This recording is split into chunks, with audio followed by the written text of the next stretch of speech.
Today I'm going to be going over some techniques and tips to turn your 3D prints into a metallic type look.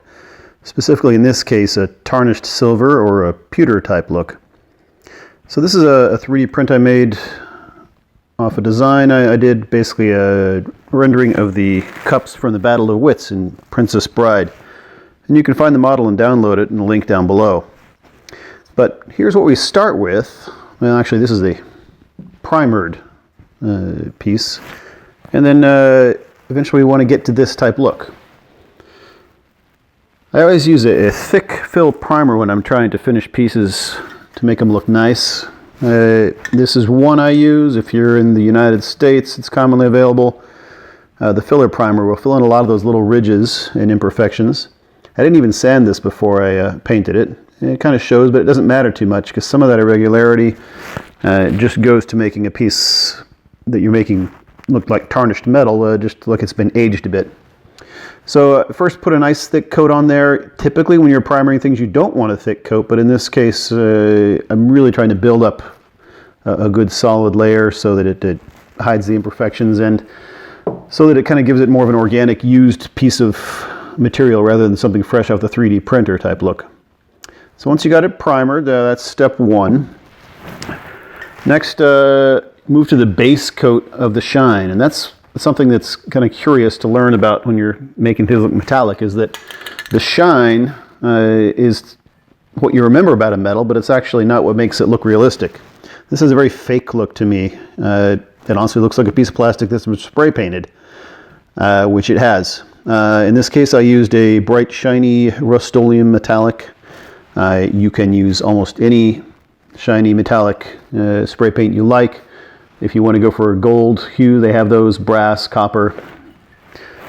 And then once you have that the way you like, you're going to apply an overcoating of black. And I'll go over the actual technique for that in a minute here. Okay, for the next step, the tarnishing. I've got a couple clean paper towels, got my gloves on, got a children's brush, some black acrylic paint, a little butter tin with some water in it. That's a little bit more water than I think I want. Let me pour some of that out. A bit of water. I want to make a black wash. It's not going to be too thick because I want to be able to wipe it off. But I don't want it so thin that it doesn't show. So we'll try that. Stir it in real well. Don't want any chunks left behind. And I just get to uglying. You want to put it on there nice and thick. You want to leave it to set for just a little bit, not too long, because you don't want to be able to wipe it off. You certainly don't want to let it dry. Try to get in all those crevices, because that's really where the tarnishing is going to be most visible on a real silvered cup. Now that we've lost all the silver underneath the black paint, we're going to go back through and gently show the silver again. So take a clean paper towel and just kind of go to blotting. You can see you start to get a tarnished silver look already. You don't ever want to blot too far into those crevices because you want them to stay blackened. And I can see already I'm going to need to do a second round of this because too much of that silver shining through still. So this is where things sit after the first coat. It already looks kind of like a lead cup to me. I'm pleased with the way things are coming. I'm going to let it dry just a touch more. Then I'm going to come back and daub on some more black. And then we'll be ready to go back and use some of that pure silver to do some highlights back on top. So what I'm doing now is I'm taking a fine brush, a little detail brush, and I'm daubing a little bit in some black paint.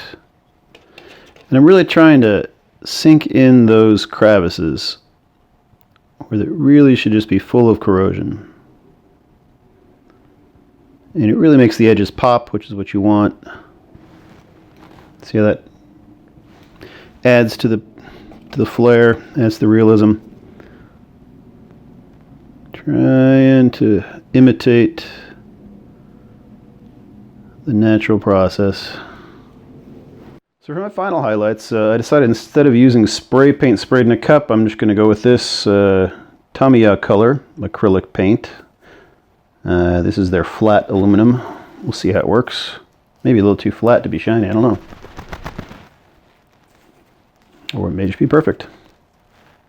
Okay, let's try a little bit of this. Yeah, it's a subtle effect. You may not even pick it up on the screen. Let's see if we can get it to really glow in here. Oh yeah, that's pretty nice. So I'm only going to apply it to edges where it's really sticking out, where that part of the cup would be touched by a hand and all the tarnish would be rubbed clean. That's kind of nice. Yeah, that really pops.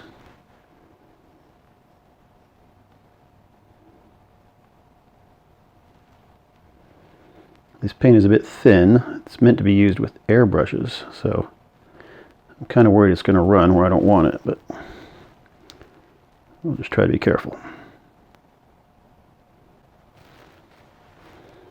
So we got to pick out what's going to be rubbed clean here. Let's go with these edges and then kind of rub off the middle. A little bit over here. Okay, all this thing lacks now is a coat of clear enamel to lock in that shine and protect that paint. And we'll call it done.